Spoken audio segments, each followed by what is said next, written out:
yeah, I think we can talk about the second episode, the variant episode. A lot of stuff happened, and of course, we haven't even talked about the conflict that it introduced. That there's this mysterious killer that has been killing people in the different timelines. Minutemen. The Minutemen. They call it Minutemen. The big reveal of this episode is definitely when we find out who this mysterious killer is. I like the whole rock cart scene. That was really well made, Yeah. right? Yeah. And I like that Loki was like, doesn't want to be called the inferior Loki. He wants to be called the superior one. But he got his ass kicked by Lady Loki, Yeah. like flat out. He couldn't do anything, right? Because that's the only time we see like Lady Loki in action with the whole I need a hero fight scene Yeah. happening. That was weird. That was weird. Yeah. I also Yeah. found that weird. Yeah. Like I didn't like Yeah. who's the hero? Marvel Like is usually on point with these montages. This was very Guardians of the Galaxy-ish. But it didn't quite Just because it fit. was 1985. Okay, so it was correct. But yeah, Yeah. it just didn't. Yeah. It didn't land for me. The I need a Yeah, hero. yeah, It's yeah. like Yeah. so who's the hero? Mobius? Lady And Loki? I've been and I watched too much of that He-Man trailer where the song was better applied. Uh, yeah, so I don't know. I mean, I Yeah. agree with Mika that song choice was kind of off in a way. If male Loki, Tom Hiddleston Loki, is the sacred timeline Loki, basically the real Loki, Tom Hiddleston, right? At one point, can a branch come up with a lady version? I mean, this is the big idea that Marvel is trying to introduce that there really are many versions of each character. And there's that really cool scene, I'm not sure if it's episode 1 or 2, but where they were showing the different variants and you have like a Minotaur Loki and you have the Yeah. Viking Loki and then you have Oh like yeah, the yeah, track. yeah, true, true. Especially for non-comic readers, it's their spoon feed way to show that okay, Loki has like a billion different kinds of Lokis. In the future, this is how they're gonna also talk about how there are many different Spider-Men or Iron Men, and Not to mention an introduction to Thor, to Lady Thor, which we already have It's true. images of Natalie Portman. Natalie You Portman. know, pretty jacked Natalie Portman too. That's true. And also because Spider-Man No Way Home is allegedly going to have like 2 or 3 Spider-Men. So I think this is Marvel's way of like saying that guys, we're gonna have many versions of your favorite heroes and that's fine. And I think also this is one of the main lead-ups to where Marvel's gonna bring us in Secret War, where we're gonna have a war of all of these versions with each other, right? So I think that's basically They- Marvel's way of introducing us They to alluded to that when Miss Minutes yeah. explained if branches are not pruned, they will eventually collide with each other. Yes, yeah. Mm, that's right. Right? That's why they need to prune branches. Right? true. That's right. Because if you remember the history lesson, before everything was chaotic, and so the 3 magical lizards decided to combine all of the branches together to form a sacred timeline, right? But every so often, branches will occur, so they need to prune that. That's basically the mandate of the TVA, Yeah, to prune all of Right, the it's to- variants. to prune all of the branches. They should come up with like YouTube videos of Miss Minutes explaining like stuff that we don't understand. It's very heady. I think and that's another reason why a lot of people maybe haven't really like grasped it. It's tricky to talk about a story with time travel, and there have been many stories in the past where if you don't set the rules properly in a time travel story, it really gets wonky. And that's why I think Yeah. it's like now we're talking about different timelines and everything. It can flow out, alam mo yun, over your head sometimes. What I'm happy about is they're really establishing the rules of like time travel here. Even back in Endgame when Captain America had to be the Boy Scout and return all of the Infinity Stones to where we picked it up. It's like this is how time travel works in MCU. So as long as they're able to establish the rules properly, I think it'll be a digestible time travel story. And to be honest, in the comics, it's messy. It's really messy. And Oh, like yeah. if you don't handle a time travel story properly, it can get messy.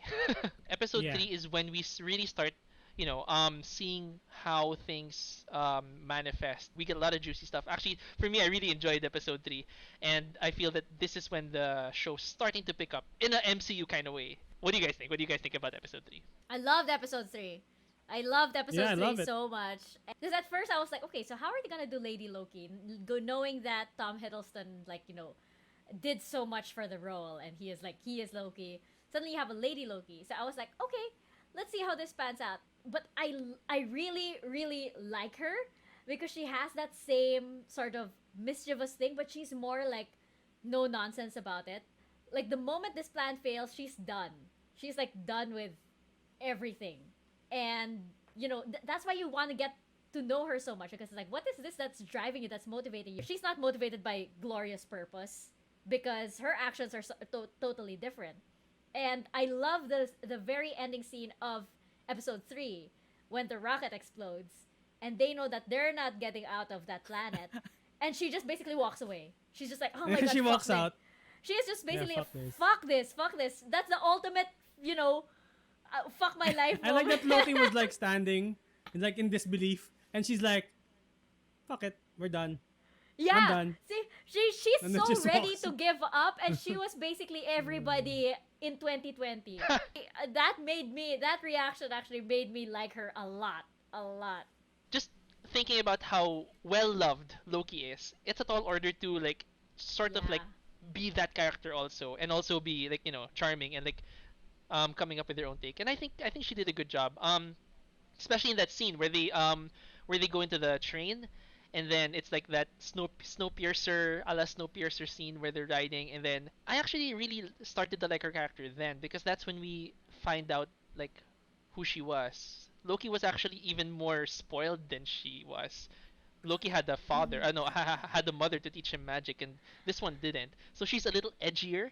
She's an Yeah. edgier Loki, and I love that scene when they both go to sleep, and then when she wakes up, Loki's just like drinking, and she sings, Yeah. she sings, and then psh, another, and then Yeah. he was totally like he was totally Thor. He was like that boisterous. That was Thor did. Yeah, Thor did that. it was Thor. Yeah. He's like this guy who loves super extrovert, and then Yeah, Yeah. I like that she's he like, explained it. We're Asgardians.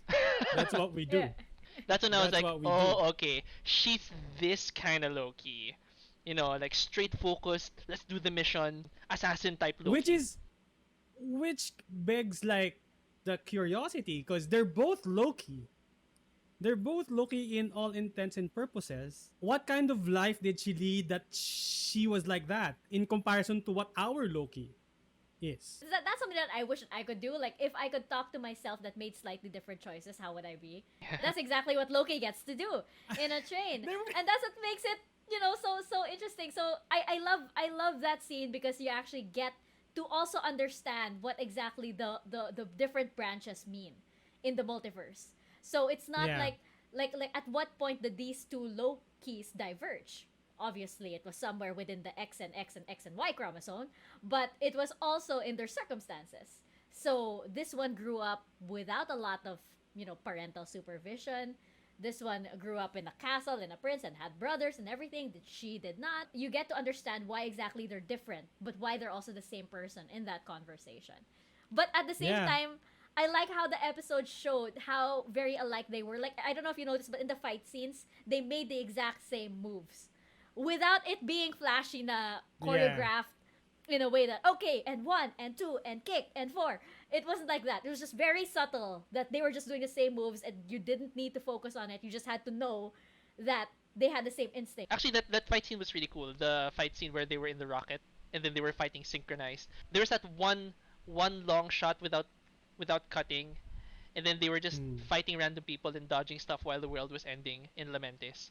And then there was that Oh, one yeah. moment where there was a big tower about to fall, and then Loki did a stance, and then the tower stops and then goes back. I thought, okay, Loki has telekinesis. I've never seen that before. But if you watch it again, you'll see that the tower doesn't go back. It rewinds. The smoke like zips back in, and then the debris like goes back into the tower. So it's actually Oh. a time thing. He actually rewound it. So there's a theory that Loki might actually be in possession of a time stone, or he might have time magic. So I thought that was really cool. He probably will have time magic, because he's a prince of Asgard. most of the magics of that realm will be taught to him. But we've never seen him like rewind stuff before. Maybe because he didn't need to do that. Or maybe he picked up a time stone, which was not. I mean, time stones don't work in the From the TVA, drawer. but He time could have stones picked it up from the probably drawer. work in Lamentes. So I don't know. Yeah. Maybe he just may binul sa siyang time stone. There was this weird moment for me wherein they were bonding right in the train, and they were sort of like semi smiling at each other.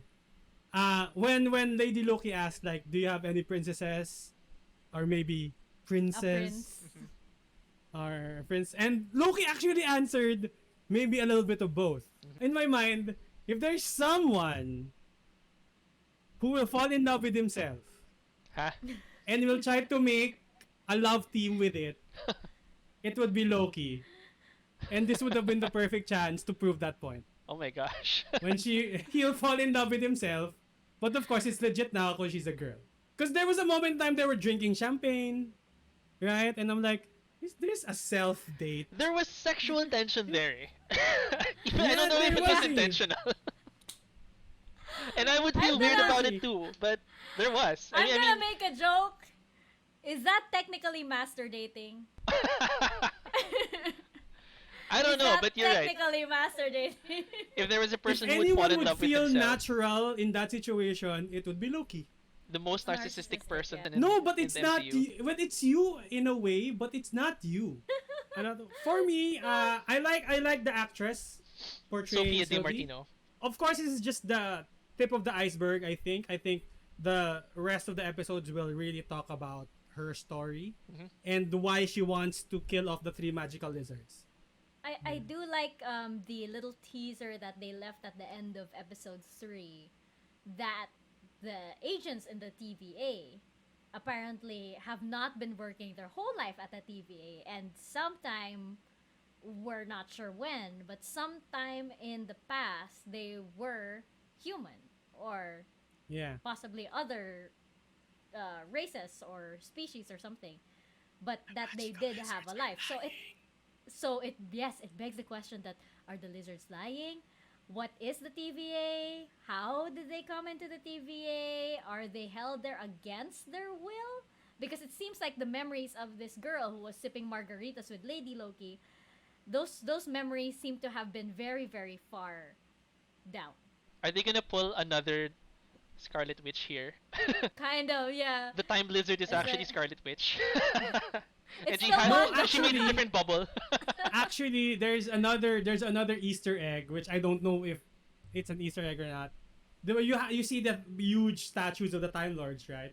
One specific Time Lord really looks like the actor that's gonna play Kang the Conqueror. Ah yeah. Yeah, I saw that. I noticed that. So there's a rumor, but they show TVA as a whole, like welcome to the TVA, and then it zooms out to the TVA world, right? And then when you watch Ant-Man, when he's in the Mm. quantum realm, you see a city far beyond when he was inside, No. and it had a similar skyline. The Quantum No. City something. Yeah? Like, so maybe the TVA is inside the quantum realm, because the quantum realm can't be Ah. affected by the stones, and is outside of time. It could be, That perhaps. is interesting. Interesting. That's very interesting. It would be kind of cheesy though, but I would like it if like you know how so Lady Loki tried her luck in assaulting the TVA on her own and it failed. And you know how Chekhov's gun they did show the other Lokis in the other timelines. I would like it in an RPG sense na parang they will collect the different Lokis from different timelines. So you have a Minotaur Loki and everything, and then you're gonna have a party of Lokis attacking the TVA at the same time. That would be kind of cool and Oh funny. my gosh!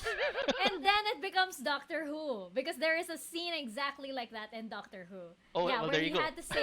he's had to save his whole planet, and in order to do that, he needed all 13 versions of him. They teased the old ones from like the 60s, so they got like archive footage Fan and they service. just cut it.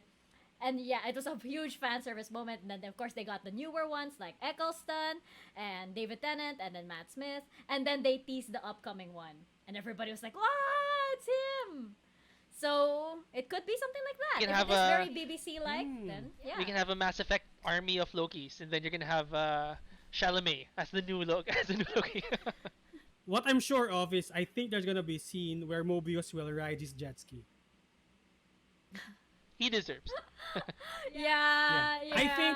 I think so. Loki will push form him and enough function to met live his in life perfect harmony. and like just ride a jet ski. Just Yeah, ride one. that part was like Secret Life of Walter Mitty or Secret Life of Mobius or something. It's like, oh, you're just Yeah. here in your office. Why don't you live life, love? You know? Yeah.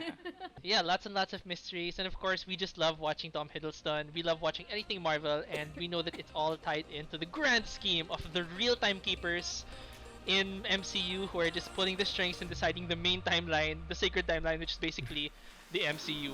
We can't wait until the next one. We're gonna see you guys next time. Like and subscribe, follow our Facebook page, and once again, this has been Altair, Mika, and Mayor, and we'll see you in the next one. Peace.